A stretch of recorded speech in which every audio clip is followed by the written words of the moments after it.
Halo, ketemu lagi dengan berita bola terbaru gilabola.com. Jangan sampai ketinggalan klik tombol subscribe, like, dan tendang loncengnya. Antonio Rudiger dan Kepa Arrizabalaga, keduanya pemain Chelsea, tetapi berkelahi di lapangan latihan. Antonio Rudiger dikirim pulang lebih awal setelah satu perkelahian dengan rekan satu timnya, kiper Kepa Arrizabalaga. Insiden itu terjadi di tempat latihan Chelsea pada hari Minggu. Penjaga gawang Spanyol, Kepa, tidak terima kena tackle Rudiger selama latihan. Kedua pemain terlihat saling mendorong. Menurut laporan dari The Athletic, kiper kedua Chelsea itu memberi bek tengah Jerman tersebut sejumlah makian, tetapi Rudiger mendorong balik Kepa dan lebih unggul secara fisik. Pelatih Thomas Tuchel segera turun tangan dan bek itu disuruh kembali ke ruang ganti untuk menenangkan diri. Arrizabalaga kemudian mengikutinya dan keduanya meminta maaf. Tuchel menganggap masalah itu sudah selesai. Insiden ini terjadi setelah kekalahan mengejutkan 5-2 di kandang pada hari Sabtu di tangan West Brom, di mana kedua pemain itu hanya duduk di antara para pemain pengganti.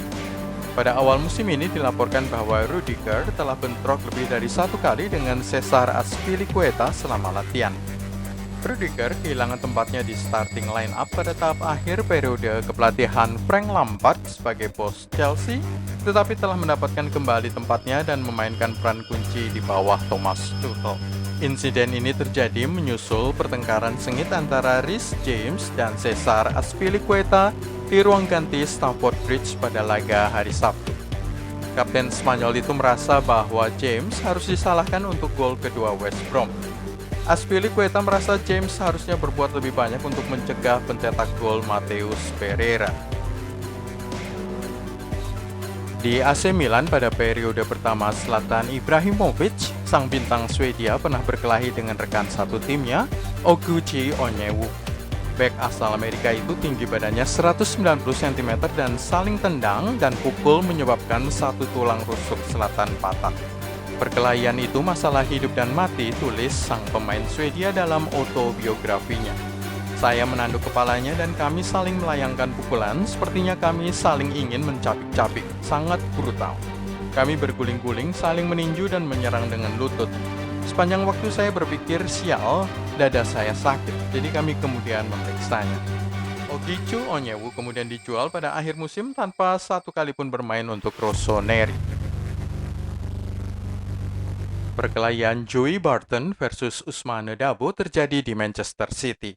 Dabo mendorong Joey selama sesi latihan dan pemain yang berdarah panas itu membalas dengan sejumlah pukulan yang menyebabkan mata Dabo menghitam dan retinanya pecah. Pengaduan resmi dilayangkan ke kepolisian dan Barton dijatuhi denda 3.000 pound, setara dengan 60 juta rupiah. PSSI-nya Inggris menjatuhkan denda tambahan 504 juta rupiah dan larangan bermain selama 6 bulan. Yang satu ini terjadi di Manchester City.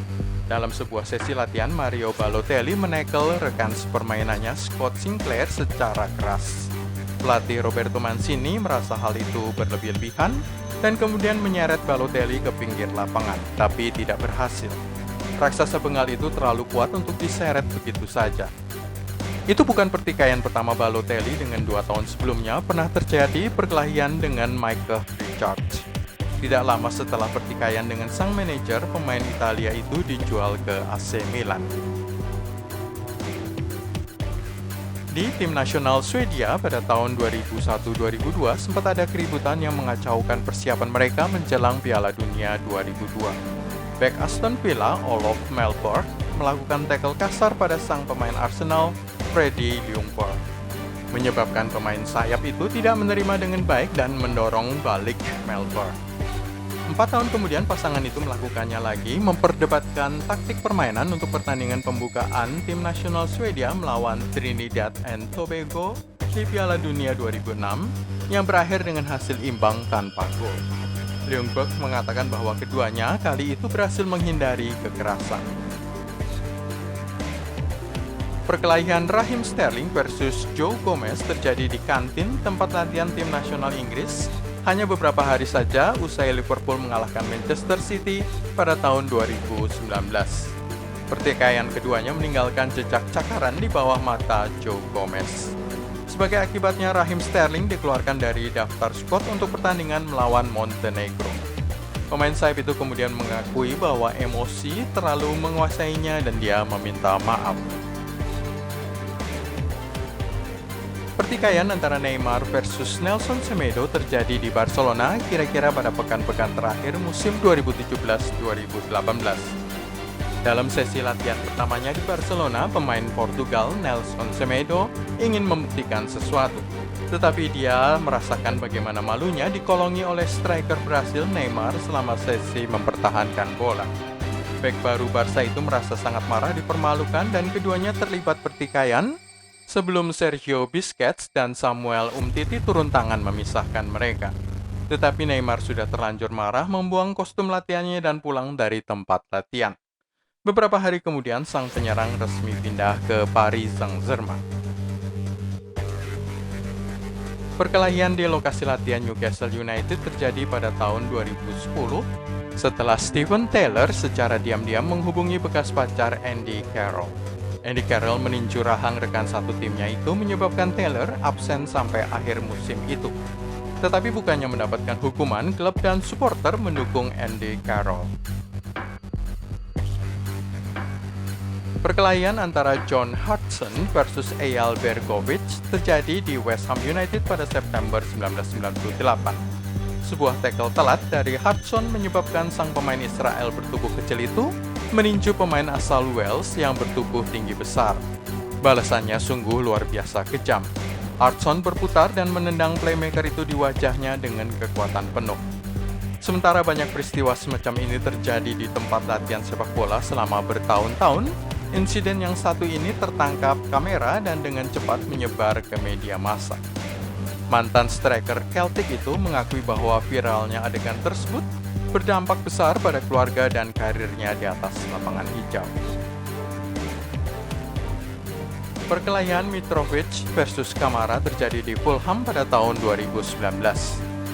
Alexander Mitrovic dan Abu Bakar Kamara bertengkar dalam sebuah sesi yoga tim. Manajer Claudio Ranieri dibuat terkejut bahwa perkelahian itu terjadi di ruangan yoga, bukan saat latihan di atas lapangan. Mitrovic menuduh Kamara tidak menghormati sang guru yoga. Insiden itu terjadi hanya beberapa minggu setelah Kamara merebut bola dari tangan Mitrovic saat Fulham mendapat hadiah penalti melawan Bournemouth dalam sebuah pertandingan yang sulit. Tendangan Kamara meleset, Mitrovic bereaksi dan saat itulah hubungan buruk keduanya dimulai. Pada saat ini, Kamara dipinjamkan ke satu klub Liga Prancis. Itulah semua dari gilabola.com kali ini. Klik tombol subscribe, like, dan tandang loncengnya untuk berlangganan berita bola terbaru.